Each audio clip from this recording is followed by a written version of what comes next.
You are listening to The Investor Way with Sam Ball and Jonathan McEwen. If you enjoy the show, please subscribe and follow us on Twitter at TIWTweets. Hello, welcome to The Investor Way. It's the 19th of April 2026 with me, Sam Ball, and I'm joined today by my co-host, John McEwen. In this week's episode, we'll be discussing Unilever, AG Barr, Boohoo, Wise, ASOS, and our US company of the week is Netflix. John, we've dropped a couple of hints about this whilst we've covered other consumer goods companies in the last few weeks. Do you want to tell us what's been going on with Unilever? Yeah, no, absolutely. So it's probably our preferred consumer goods company. It's certainly the UK's largest consumer goods company. It's one that I've owned for a long time. It's probably up there with my longest standing holdings. Anyway, since we've started the show, we've been through, I think we're on our third chief executive now. And basically, he'd come highly recommended by Terry Smith. He was the former CFO. And he did indicate there was going to be quite a lot of change under his watch. So he's about a year into the job. And the big news is that Unilever has agreed to sell its foods business to McCormick, which is estimated to have a total value of just under $45 billion. And that'll essentially see Unilever receive about $15.7 billion in cash and $29.1 billion worth of McCormick shares, the majority of which will end up in the hands of Unilever shareholders. And they intend to use the cash to pay down the debt levels and support around a €6 billion share buyback program between 2026 and 2029. And the deal is expected to complete by mid-2027, subject to McCormick shareholder and regulatory approvals. Unilever shareholders aren't getting a vote in it, and the shares were down around 5.2% following the announcement. In terms of valuation, just to give some context, Unilever has a market cap of £93 billion and trades at 16 times forward earnings with a dividend yield of 4%. There'd been a plan from Fernando Fernandez for a long time to have a more streamlined business. Interestingly, going back in his own history, he was the CFO, but he'd also been more heavily involved in the health and beauty part or division of Unilever. So I think he does have a natural bias towards that. Obviously, the ice cream spin-off, the argument was that it was a lower margin part of the business, slower growth, and hence that was spun off. And that was really under the previous chief executive. And now they're going for what they think or feel is a more streamlined version and shifting towards more of that health and beauty, which is higher margin and higher growth. It's debated as to what the value of the foods business is, and some analysts are saying that they think it's actually a fairly good deal in that sense. Obviously, it's not purely cash. It does come with McCormick shares, which is obviously less good. I think my main concern with it, and one of the attractions to Unilever, is quite how diverse it has been with all the different divisions that it owns. And that diversity, I think, is probably one of the strengths. And again, my feeling was always that if they could increase the spend on the marketing, they could continue to develop and grow in the emerging markets, you'd be better off with that really diversified portfolio of top quality brands. And it feels now with this that you're selling off a lot of that strength, and what you're sort of pivoting towards is hyper competitive. I'm not saying that Unilever can't dominate in there, but you're going up against the sort of L'Oreals of this world, which isn't going to be easy. And you're letting a lot of these stalwarts go, which I don't really like. I don't think you see, for example, Nestle doing this. And I think, again, if you were to compare the two, you would say that's one of the strengths in both of them, whereas now Unilever are shedding some of those strong divisions. So it's not one that I like. It's interesting that the market didn't appear to like it, although I guess that can reflect some other things like the fact that it's not an all cash deal. So yeah, would I sell my Unilever shares? I'm sort of holding on for now, and I appreciate I'm probably going to end up with some McCormick shares soon if I do continue to hold. But yeah, I'm not particularly keen on this. Sam, what are your thoughts? Yeah, I don't like it. I think it's very disappointing because I just think the new CEO sort of very highly recommended, quite optimistic that he would be the person to finally turn Unilever around, and he's just kind of selling off the family silverware. He's not really, I don't feel like, addressing the core issues. I think the first sort of full year results that we covered maybe a month or two ago under his tenure, I think they were pretty lackluster. And to me, it just kind of feels like a bit of a lazy way out, to be honest. I guess you could maybe make an argument that if you're concerned longer term with like a Zempic or something like that and GLP-1s affecting some of those food brands. But yeah, it just feels like they're selling off the family silverware. I do think with the ice cream business, I'd have preferred that to stay, but I could kind of see the arguments, given that they have always been, for the past few years, focusing on these power brands. But yeah, to get rid of the food division and some of those really, really high quality brands, I just think it's a shame because they've got, they've obviously got like Dove and stuff like that and some really high quality brands in like the healthcare division. But how differentiated is it from Haleon at that point? Might be a bit higher quality, but you're losing a lot of what I think made Unilever really attractive. So I've never owned it. It's always been on the watch list. I think for me, it would probably be enough to knock it off the watch list, actually. I think it's really, really disappointing. And it just feels like a bit of a lazy way out for the CEO because I don't think it's in the long-term interest of the business. Now, he might go and prove me wrong, but I suspect that his tenure might be a short one. And if he's unlocked that value during the time, whether that's reflected in his remuneration somehow, I don't know. But it doesn't feel like the kind of thing that, like, I guess, one of Warren Buffett's managers would have been encouraged to do, for example. It seems like quite a short-term decision, just getting the cash out. Yeah, no, I would agree. On that disappointing note, shall we move on to another consumer good, drinks company? Yeah, maybe a potential replacement for Unilever in your portfolio. Yeah.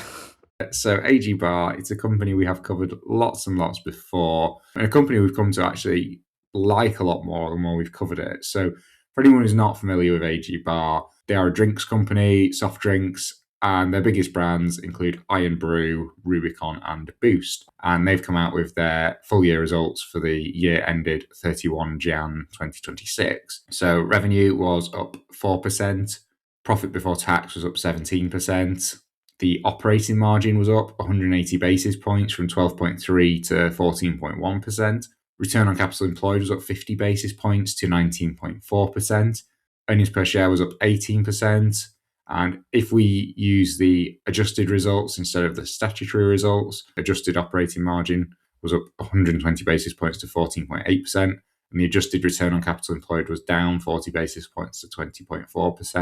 And the adjusted earnings per share was up 11.2% to 44p a share. So they've said that adjusted return on capital employed of 20.4% was maintained within the target range despite significant upfront investment across brand and capex to support future growth. They've highlighted strong cash generated by operations of 65 million, which was up 12.7%, supporting both the growth strategy and the further increase in the dividend.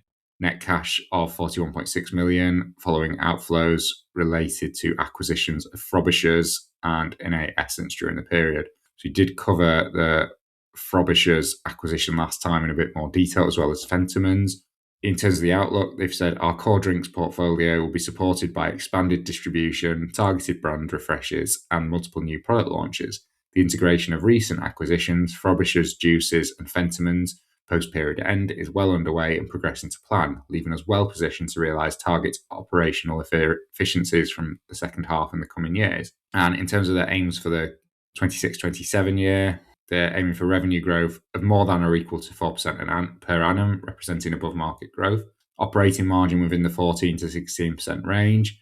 So for context, operating margin is currently 14.1 on a statutory and 14.8% on a adjusted basis. So if they could get to 16, that'd be a nice little bump. and return on capital employed in the range of 19 to 21%, with individual year returns influenced by mergers and acquisitions and operational investments to support growth. They said that their biggest brand, Irn-Bru, now represents 32% of revenue, and that compares to 43% 5 years ago, reflecting successful diversification and expansion. And I think this is something they actually have done a really, really good job at, to be fair, because I think some of those brands they've actually acquired fit very nicely, and they're high quality brands. And when you think that they've been competing against the likes of Britvic, I think they've done really, really well. In terms of that revenue growth, they've said total revenue growth of 4% was driven by price. Overall volume was relatively flat versus the prior year in a year of price repositioning. So they've done it through price increases, but not lost any volume. In terms of segmental performance, they've said following 3 years of double-digit growth, Rubicon moderated to low single-digit revenue gains as price adjustments and specific channel challenges impacted takeoff. Boost emerged as the standout performer, achieving significant double-digit gains in both energy and sports formats following the brand redesign. And revenue growth in ready-to-drink cans continues to be negated by the persistent headwinds in the on-trade and consumption of spirits, in particular cocktails affected. Overall, Funkin revenue declined 11%. We're not anticipating on-trade recovery in the near term and are refocusing on self-help initiatives that will reposition the brand for both consumers and customers. Both MoMA and Innate Essence achieved double-digit revenue increases from significant distribution wins and increasing rate of sale. And in terms of the valuation, the business trades at a PE 15.4 and has a yield of 2.3%. I think these results are very good. I think it's a shame about Funkin, although we've kind of known that, I think, as we've followed the company during the year. It seems to be more of kind of a segment problem itself rather than Funkin's performance. And I think in that ready-to-drink category, I think they're the only brand I can name, and you do see them a lot, when you're out on trains or wherever else. So I do still think Funkin's a good brand. But yeah, I like the MoMA brand. I think that's, again, you do see that about. I do like Rubicon. I think the two Frobishers and Fentimans, I think they look like very good acquisitions on the surface. And I think all the numbers were overall pretty positive. So yeah, I really like it. And I know we sort of said it jokingly at the start, but I actually think it's now a company that I think does belong on the watch list. I think you could do a lot worse. And hopefully they can go out and acquire some more brands. But yeah, I think even with the brands they've got now, I think when we first started covering it 5 years ago, it was kind of like, well, they've got Irn-Bru. Yes, they've got Rubicon, but there's not really much else. I think the thing when we first started covering them, it was that they lost Rockstar. Yes. And that deal had broken down, and it was like, well, what's left? Yeah. And you thought, well, is it just Irn-Bru, which you could argue beyond Scotland, there wasn't a huge amount of growth left for it. And then the rest of the portfolio was a bit lackluster. How are they going to recover from this? And you had Britvic, which was kind of going great guns. And it got Rockstar. And it got, yes, that's right. That's right. So you just thought, I'd just rather have Britvic. It is a bit more expensive, but what's left here? And then they've actually gone out, as you say, and they bought some quality brands. MoMA, I know Funkin's having a bit of a difficult time. I think just the alcohol industry as a whole is having a difficult time. So I don't think it's so surprising, but the brand itself, I think, still is decent. And then Fentimans, Frobishers, again, they're sort of your more premium end, and Boost. They've also done things like Rubicon, gone into that growing energy drink market and had the Rubicon Energy. So I think they're doing a fantastic job. We've had the new chief executive in. Is it probably 2 years now, Sam? It feels like it hasn't been all that long, but he seems to be sure. continuing. I'll have to check that. Because I think the previous chief exec had been there for, well over 10 years. So yeah, I like it a lot, and I can see it going from strength to strength, actually, even if Funkin's not doing so well. You're pretty much bang on. So the CEO will celebrate his 2-year anniversary on the 1st of May, actually. So. Oh, fine. There we go. And as well, I think one thing that's interesting is they lost Rockstar. I don't think it was obvious at the time, but looking back, obviously Rockstar was licensed. Britvic licenses a lot of its brands, and they might be sort of long-term licensing deals, but there's still always that inherent kind of risk there. Now, realistically, when the Pepsi deal or whatever comes up for renewal, there's not many businesses that can actually have the infrastructure in place to take it off of Britvic. However, since then, I don't think any of AG Barr's sort of big brands are actually licensed. They've gone out and bought brands, presumably so that they don't end up in that position again. And it is reflected in the margins and the return on capital, because for the industry, they are actually quite high. Yeah. But yeah, I really like it. I think it's a really, and I don't to see how the share price has moved kind of in the last 5 years. It's not moved a huge amount, actually, I think, considering how much the business has improved. So the share price is up 31% in 5 years.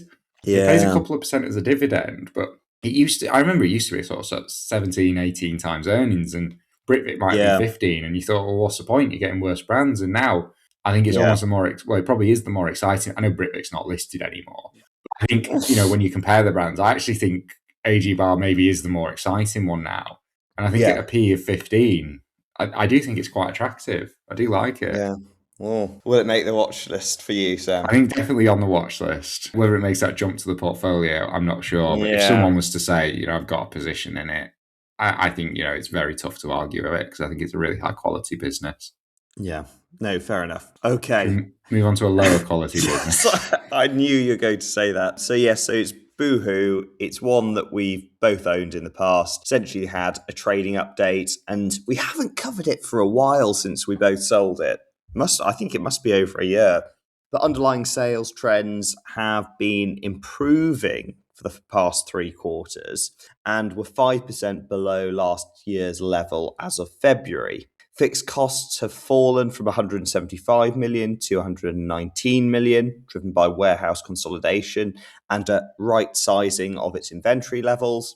Helped by a £40 million equity raise back in February, the group's net debt has fallen to under 2 times underlying cash profits, EBITDA.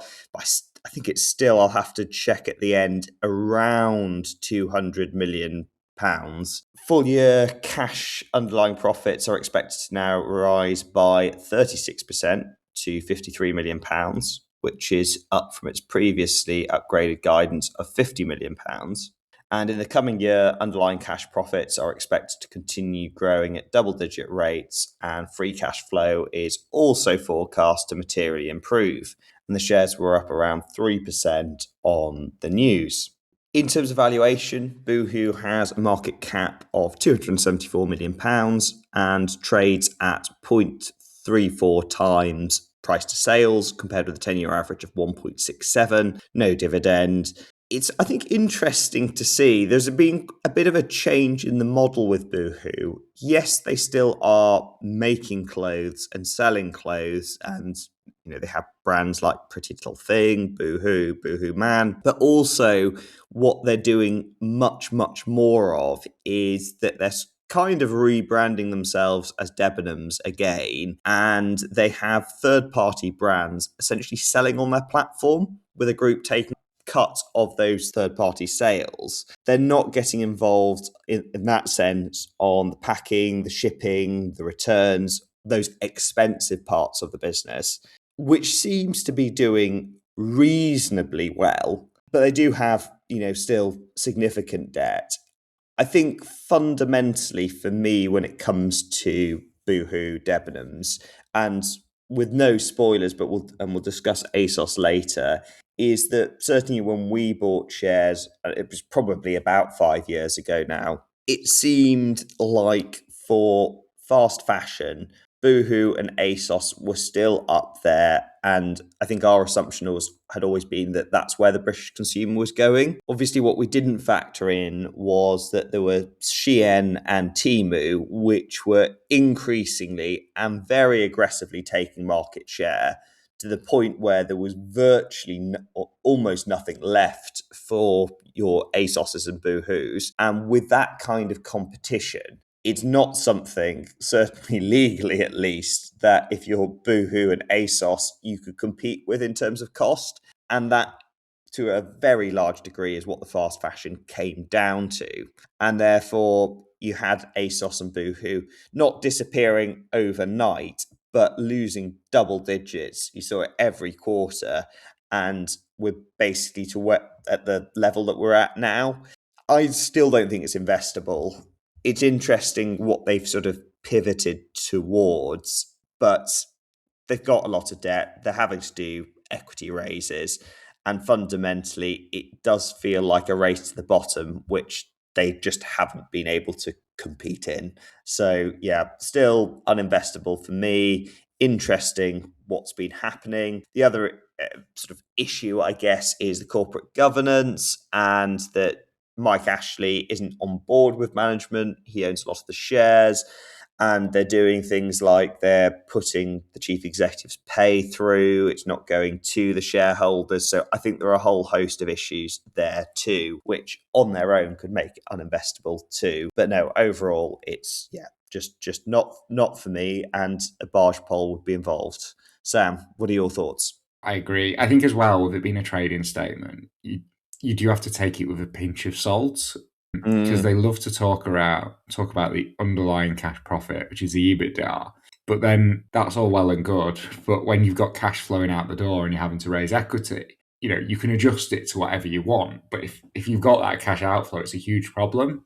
And if you actually go and look at the results from the last few years and you look at the balance sheet, so cash on the balance sheet. So if we go through it for the last 5 years, so 21 to 25, cash on the balance sheet was 276 million, 101, 330, 230, and then it dropped down to 44 last year. So it's a huge problem. It would have been even worse, but I think a lot of it they've managed to sort of make up for with sort of working capital, and that's something you can only sort of get away with so much. You look at the cash outflow in the last 4 years, they've had an outflow in 3 of them, and they're pretty big outflows. Now, that being said, for quite a few of those years, it's because they've just wasted money on capital expenditure for the US distribution that they now no longer need. So if you strip that out, it might be okay. But then the problem is the business is getting smaller as well. So you kind of, to actually make a decision of what that business will look like at the end of it, when they're losing that core UK market as well, you just come back round to, well, maybe they are steadying the ship a bit, but even still, why would you want it?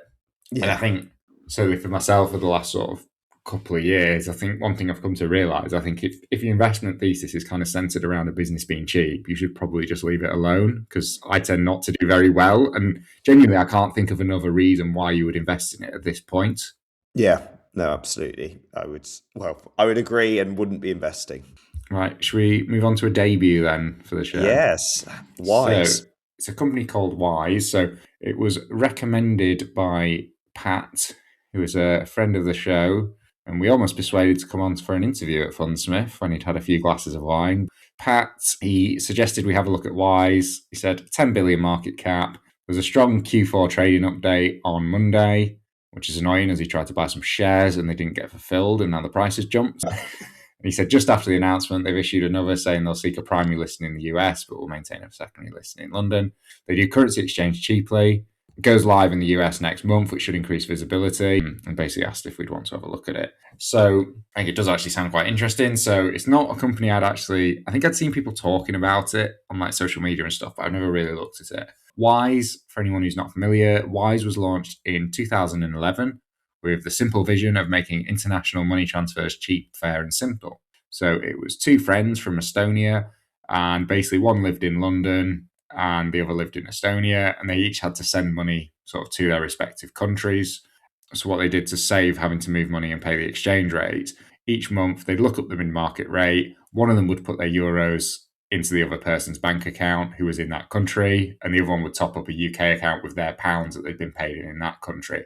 So they both got their currency, but neither of them paid any exchange fees, which was quite a clever idea, actually. So they basically started a company on that premise that was designed to send money cheaply between countries. In terms of what they offer, it allows you, the core business is that transfer of money with low exchange fees, and they are very, very upfront about the fees, no hidden fees, and just trying to be very, very transparent. There's been a push over the years to actually get their own kind of profits down, and try and have low margins for the customer. And I think that's kind of really the proposition of how the business kind of operates. So in terms of this trading statement, Q4 trading statement came out last week, and they had quarterly cross-border volume growth of 26% to 49.4 billion. I should say as well, they are an Estonian business, but they are listed in the UK.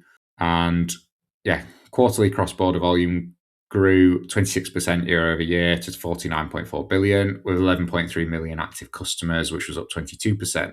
They've had continued diversification of income through the Wise account, with customer holdings growing by 37% to 29.4 billion, and card and other revenue up 29%. So they've tried to expand as well beyond just that pure currency swaps to offer kind of other account types, almost like a PayPal or like a traditional kind of card provider or something like that. Active customers rose 26% to 572,000 for Wise Business as volumes grew again strongly, up 35%.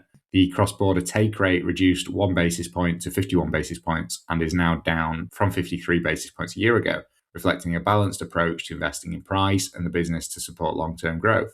Underlying income was up 24% year over year. And for the full year 2026, growth in active customers up 21%, combined with greater adoption of Wise account features to drive a 25% increase in cross-border volumes and underlying income growth of 18% on a reported basis. They continue to expect the underlying profit before tax margin for the year to be towards the top of the 13 to 16% range, including costs related to the dual listing, as they remain focused on investing in the long-term growth and becoming the network for the world's money. For 2026, the full year results will be presented in dollars in accordance with US GAAP rather than sterling and IFRS. So that reflects the expected completion of the dual listing this quarter. CEO said more and more people are using Wise at home or abroad for their everyday spending, for paying bills, for savings and investment. That's why last month we formally launched our UK current account with a physical branch concept on Oxford Street in London. The percentage of transfers that were instant in the year, that was up 10 percentage points from 65 to 75%. And they also included an update on their dual listings. They said, as announced on 5th of June, they're going to move the primary listing to the US and maintain a secondary listing in London. And that's to accelerate the path to become the network for the world's money, create long-term value for stakeholders. And they believe this will bring a number of strategic and capital market benefits to Wise and its owners, including greater visibility in the US, the biggest market opportunity for our products today, and better access to the world's deepest and most liquid capital market. In terms of valuation, the business trades at a P of 27, doesn't have a dividend yield, but they are still growing. A lot of these growth rates for various metrics was kind of in the 20% plus range.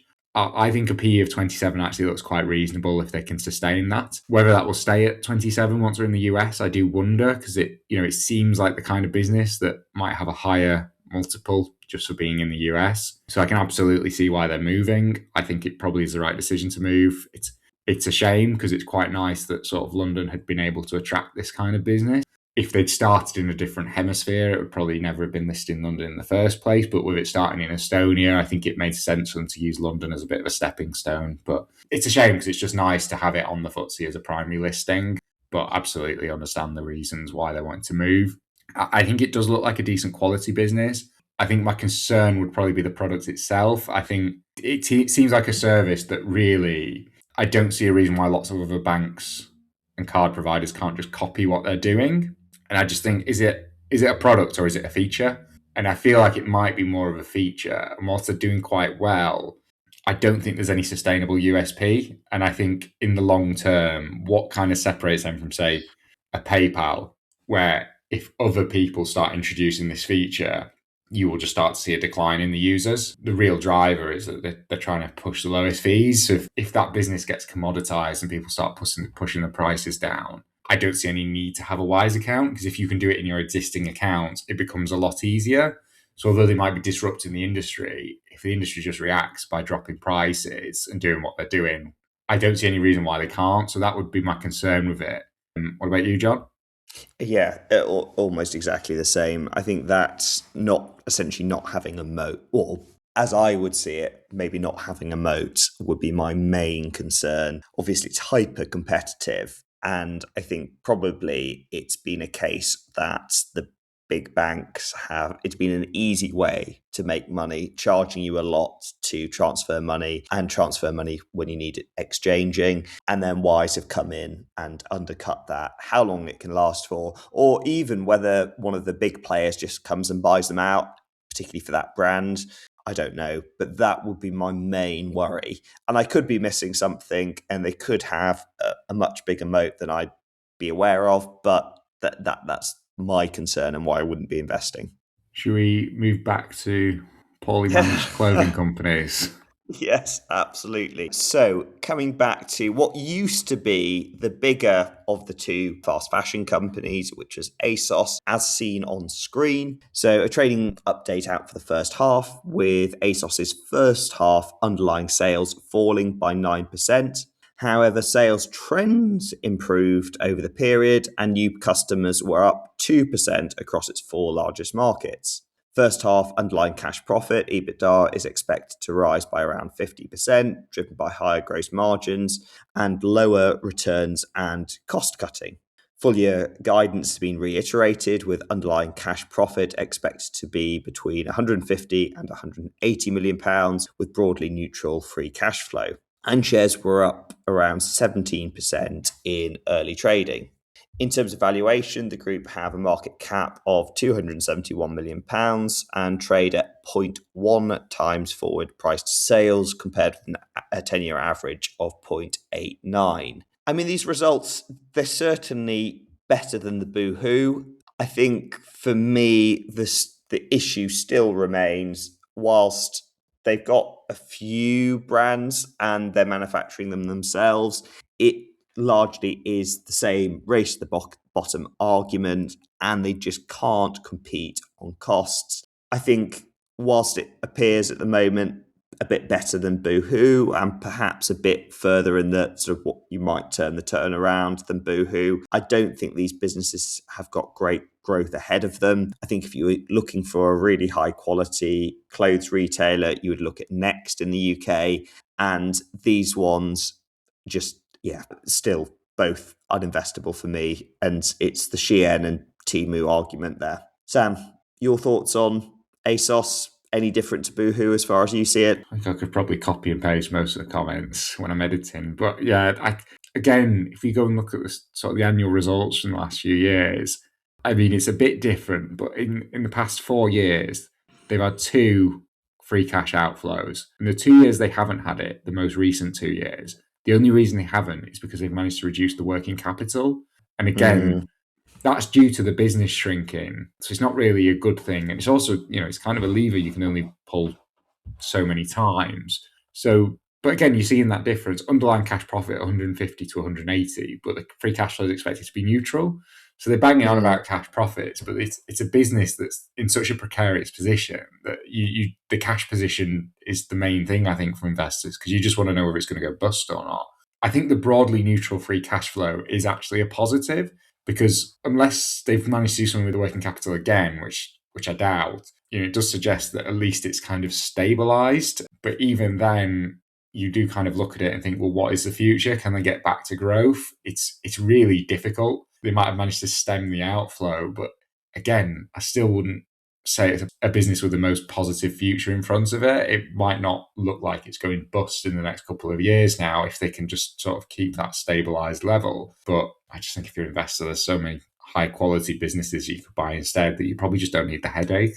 Shall we move on to possibly the highest quality business of the week? Yeah, I would agree with that. So Netflix, I'm sure it doesn't need an introduction. They've come out with Q1 results and revenue is up 16% to $12.3 billion. And all these figures are in dollars, driven by membership growth, price hikes, and increased ad revenue. Operating profit rose 18% to $4 billion, with margins up from 31.7% to 32.3%. Free cash flow rose from 2.7 to 5.1 billion, boosted partly by a 2.8 billion Warner Brothers termination fee. And net debt was 2.1 billion at the end of the period, so pretty negligible now. For 2026, second quarter revenue is expected to be up 13% compared to 13.4% expected, and the operating margins are expected to be at 32.6% compared to 34.5% expected. For the full year, revenue growth of 12 to 14% was unchanged, alongside margin guidance of around 31.5%. Given the Warner Brothers deal fell through, Netflix has resumed share buybacks. So during the quarter, 13.5 million shares were repurchased for 1.3 billion, leaving 6.8 billion remaining on the existing program. And for context, this is on a market cap of 454 billion. So yeah, they're not really making a huge dent. And the shares were down nearly 10% following the announcement of the results. And part of the reason is I think a lot of analysts were looking for an upgrade to full year guidance. And the reason for that was in March, Netflix increased the prices, which hadn't really been expected. So the stock was kind of already priced for mid-teens annual sales growth. And I think because that price hike has come in earlier, it's now not really clear where the growth is going to come from in the next year, because you can only raise them so far. And also as well, co-founder Reed Hastings is stepping down as chairman. I can't see that making a huge issue because he wasn't the CEO anyway anymore. But I suppose combined, it's not helped. In terms of valuation, business trades at a forward P of 32, and that compares to a 10-year average of 61. There's no dividend, but it is buying back shares, so that's how they're returning capital. I think these results are okay. I think my biggest issues, I think, with Netflix would be it feels pretty saturated. But that being said, it's felt like that for a while, and they've continued to perform. So who actually knows how big they can get? But I think as well, you kind of get to a point where you can probably only raise prices so much because there's a lot of competition out there, as good as Netflix are. We talked about the Warner Brothers deal when it looked like that was going to go ahead. I think for a business like Netflix, which probably the best operator in the industry, really good at creating quality content, but doesn't have those historic brands, they're really hard to create. Some of them, it can take generations. And I don't know if we're living in that kind of world anymore, even. It's like if in 20 years' time they do a Stranger Things reboot, is that going to be the same as if Disney do some kind of reboot of the Star Wars franchise? Maybe, but I just can't see it. Or, Warner Brothers with Harry Potter. And I just felt like because of where Netflix was and how much those brands could add to that portfolio, I think there was almost no price that was too high with it. Now, management have obviously disagreed with me, but I think it's really, really a shame for the shareholders they've let that go, because I think that was just, you don't get the opportunity to get those kind of brands again. They'd have got Harry Potter, they'd have got the Game of Thrones universe, they'd have got loads of stuff. And you think what they could have done with some of that, and you could have easily looked at that and said, well, that's where the next 5-10 years of growth is going to come from. Whereas now it's a bit harder to see it. And that's not to say they won't do well, because they are a really good operator, but I think they would have been much stronger with those Warner Brothers brands in there. So I can sort of understand the share price reaction, to be honest. What about you, John? Yeah, no, similarly, I'd been keen on getting Warner Brothers for the reason of getting that incredibly valuable IP. And obviously it didn't happen. The market seemed to actually quite like that they didn't get it. And the share price really rallied afterwards. But I think longer term, it would have made it a stronger business acquiring those brands and developing its own. I know you mentioned Stranger Things, and they've got a lot of great series on there, but you'd have seen more where some of the growth comes from. I certainly wouldn't bet against Netflix because it's done incredibly well and it has produced fantastic original content. But sometimes you do scratch your head a bit. And at the current valuation, where does that growth come from? But we've been a bit down on it at different points, and it's proved us completely wrong. So I certainly wouldn't be betting against it. So of the 6 businesses this week, Unilever, AG Barr, Boohoo, Wise, ASOS, and Netflix, which you like the most and which you like the least? So I go for AG Barr. I think that's quite an exciting one, and I think it's a fair valuation at the moment and the growth ahead of it. In terms of what I like least, I think it would have to be Boohoo. I mean, I'd be looking at both Boohoo and ASOS, but I think Boohoo is probably the worst at the moment. So yeah, that would be a fairly easy last. Very similar for me. I think AG Barr is probably an easy first. It's got probably the best mix, I think, of quality and valuation. I think last, ASOS and Boohoo are both uninvestable, but it does seem like ASOS has reached a bit more of a level of stability that Boohoo's not quite got to yet. So because of that, Boohoo would pip it for last, but I really wouldn't want either of them. Well, thank you very much for listening, and we will see you again next week. See you next week. Thank you for listening to The Investor Way. To get in touch, please follow us on Twitter at TIWTweets. This podcast is for entertainment purposes only and does not constitute financial advice. Neither Sam nor Jonathan are financial advisors. For investment advice, please consult professional advisors.